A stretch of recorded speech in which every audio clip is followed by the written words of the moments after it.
dans sa fidélité toujours, Dieu t'est rempli, bien-aimé, de tempérance, de maîtrise de soi et de douceur. Tu sens la douceur du Seigneur. Alors quand on reste dans ses bras, comme un petit bébé, vous avez vu votre bébé quand il était dans votre main, comment il était tout douce, hein? Maintenant tu l'appelles. Non. Mais quand il était bébé, bougeait même pas. Il était là, dormant, joyeusement. Est-ce que vous avez déjà passé un temps pareil avec votre Seigneur? Un temps où vous dormez dans le Seigneur. Je suis en paix. Dieu est en train de prendre soin de moi. L'Éternel est mon berger. Je ne manque de rien. Venez à moi, vous tous qui êtes chargés, fatigués. Alors maintenant, quand on est né de nouveau, et quand on entre dans le repos du Seigneur, dans la présence du Seigneur, on entre dans son amour, dans sa douceur, dans sa tendresse, dans sa paix, dans sa joie. On est nourri par le Seigneur. Je ne parle pas encore des dons spirituels. J'aurai un temps pour vous enseigner là-dessus. Et aujourd'hui, je parle de la vie nouvelle. Cette vie qui est une vie de plénitude, une vie de paix, une vie d'assurance, une vie de puissance aussi, de sagesse, de lumière. Une vie de repos. Oh, quel repos! Quand on reçoit cette vie, on commence à grandir dans cette vie. Et c'est là qu'on réalise que nous sommes assis dans le lieu céleste avec le Seigneur. Vous voyez, c'est quand l'enfant grandit, comme notre bébé, il s'assoit, il a une petite chaise chez lui, chez elle. Il y a toujours des petites chaises qu'on paye pour le petit bébé. Eh bien, nous aussi, nous avons une place dans le lieu céleste.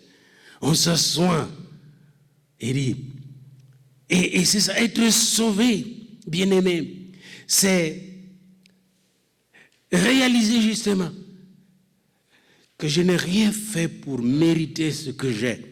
Et par conséquent, j'ai tout reçu de lui. Alors là, on s'éclate de joie comme Paul s'éclate de joie en disant, dans Ephésiens 1, « Béni soit Dieu, le Père de notre Seigneur Jésus-Christ, qui nous a bénis de toute bénédiction spirituelle. » Et là, tu es assis.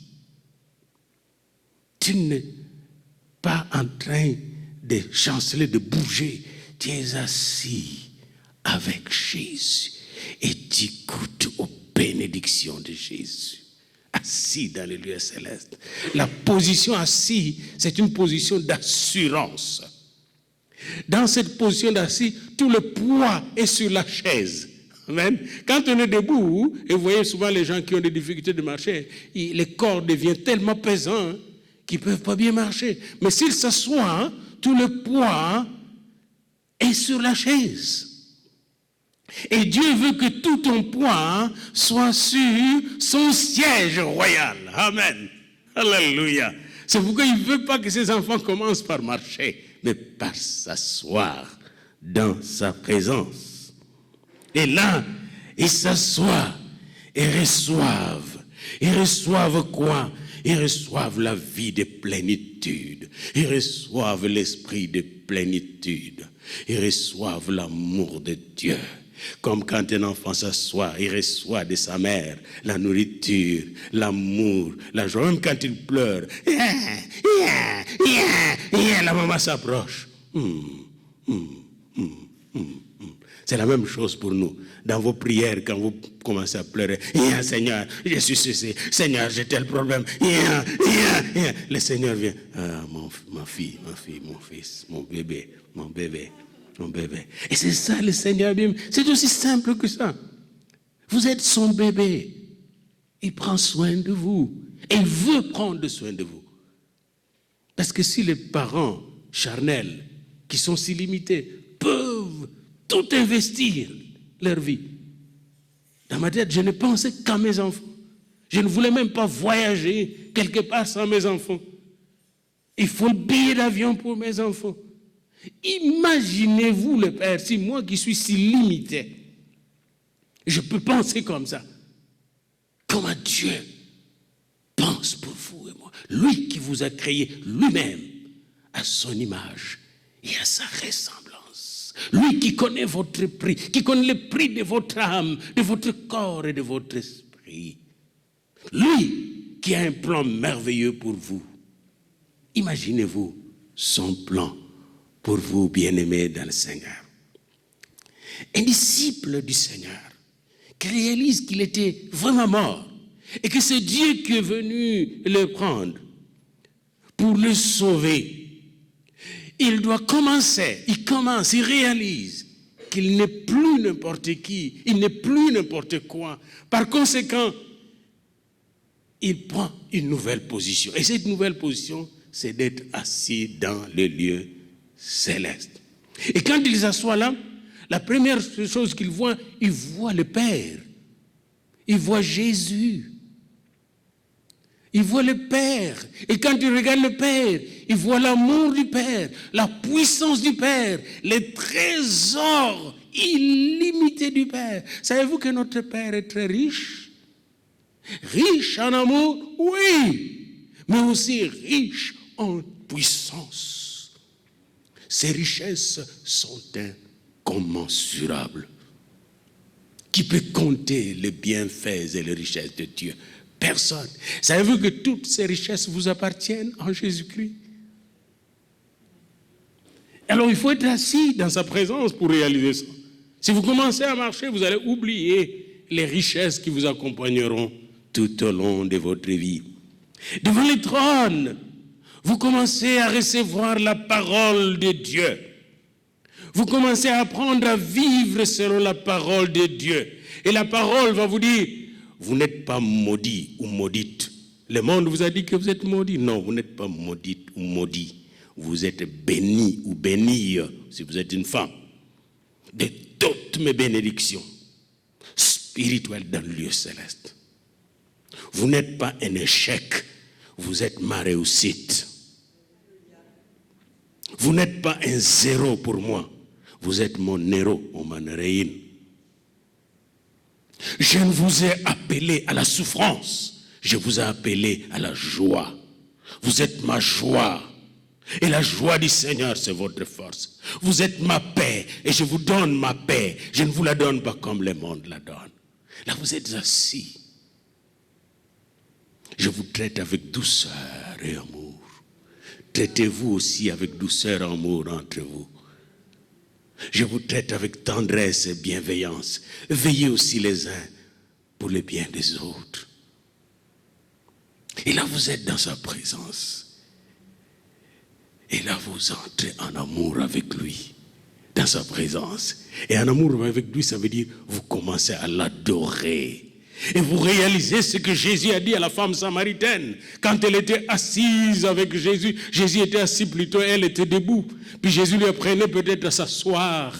Quand elle a posé la question de savoir comment Jésus peut lui parler, parce qu'eux adorent à Jérusalem et elle devait adorer sur le mot Garizim.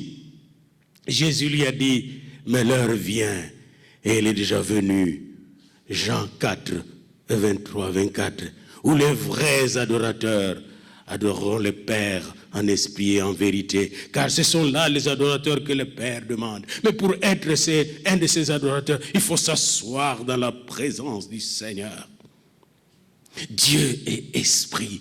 Quand vous êtes assis devant lui, vous allez réaliser que Dieu est esprit. Il est éternel. Il ne meurt pas. Son amour ne meurt pas. Ses richesses ne passent pas. Sa gloire ne passe pas. Qu'il est assis dans la gloire. Et toute cette gloire est à votre disposition. Alléluia.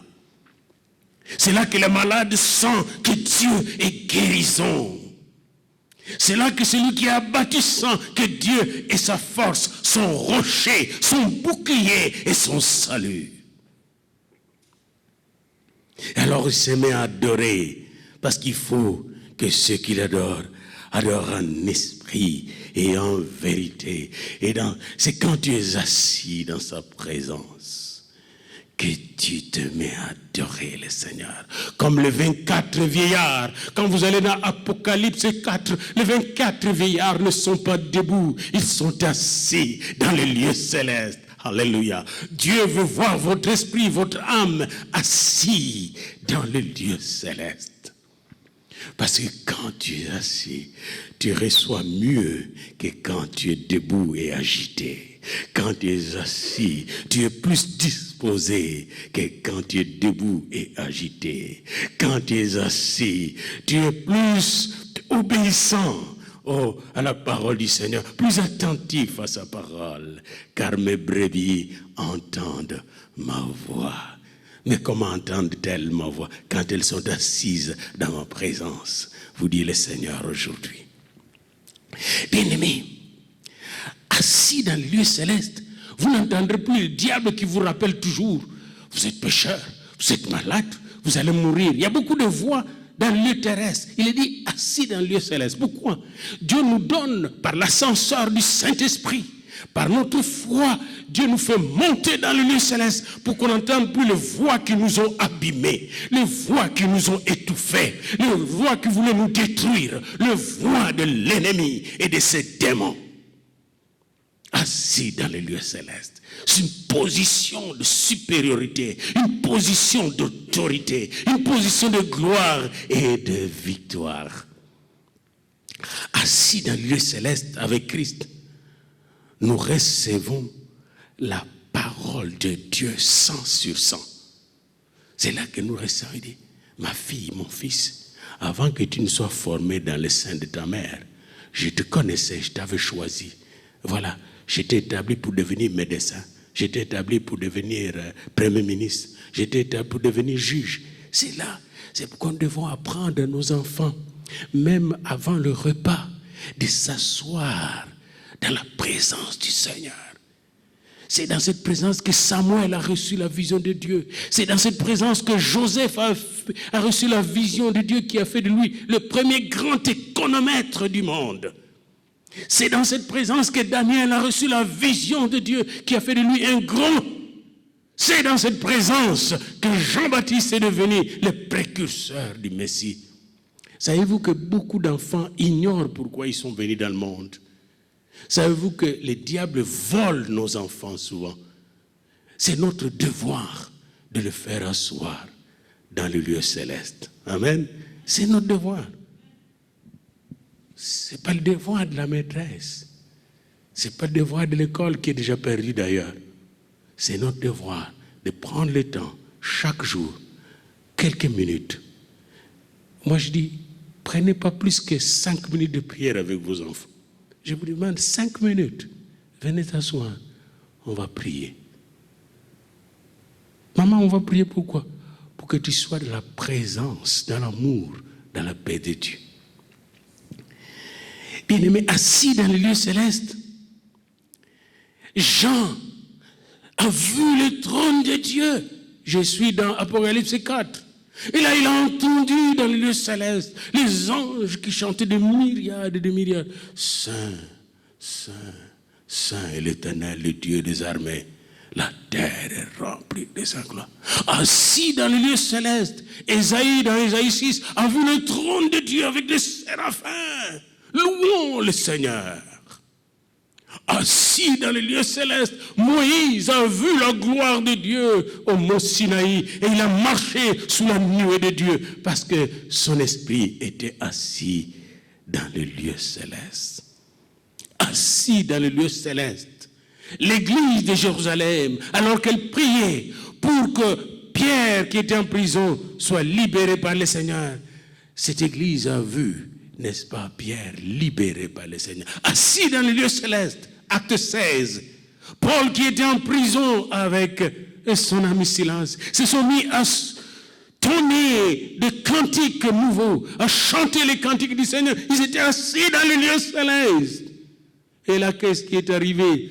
Dieu, causant un tremblement de terre, les portes de la prison, les murs furent défoncés.